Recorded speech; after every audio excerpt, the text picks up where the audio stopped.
Talbot qui est derrière, avec les 4 autres, c'est une série que j'ai faite à partir d'une gravure d'Adam et Ève, réalisée par Dürer au début du XVIe siècle.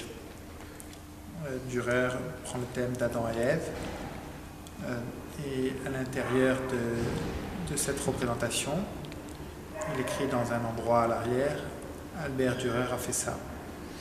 C'est une façon de s'interroger sur ce que fait l'artiste, ce qu'il crée et ce qu'il rajoute comme image au monde par rapport à ce qui est déjà, c'est-à-dire ce que Dieu a déjà mis ou le Créateur a déjà élaboré et créé sur Terre. Et je me suis approprié cette gravure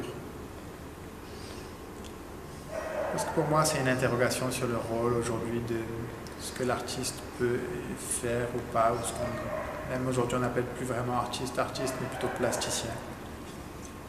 Et quel est notre rôle, sachant que le XXe siècle a été peut-être le siècle où il y a eu le plus de changements, et qu'au début du XXIe siècle, quand je vais dans n'importe quel supermarché, pour une somme de 1 ou 2 euros, j'ai en face de moi des objets qui ont une finition qui est juste impeccable. Il y a de plus en plus d'objets qui nous entourent. Il suffit d'appuyer sur un appareil photo numérique ou un téléphone pour se représenter. Les images sont dans tous les endroits. L'autre jour à la télévision, je regardais pour la Saint-Valentin. Tu as la possibilité de mettre sur des M&M's le portrait de ton amoureux ou de ton amoureuse. Alors qu'il y a encore plus d'un siècle, la seule façon de voir son portrait, c'est d'aller voir un peintre. Et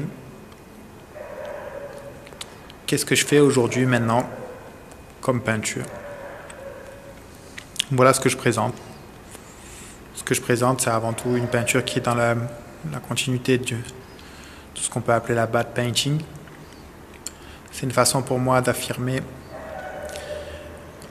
une valeur esthétique et une croyance esthétique dans le fait que chaque objet a une vie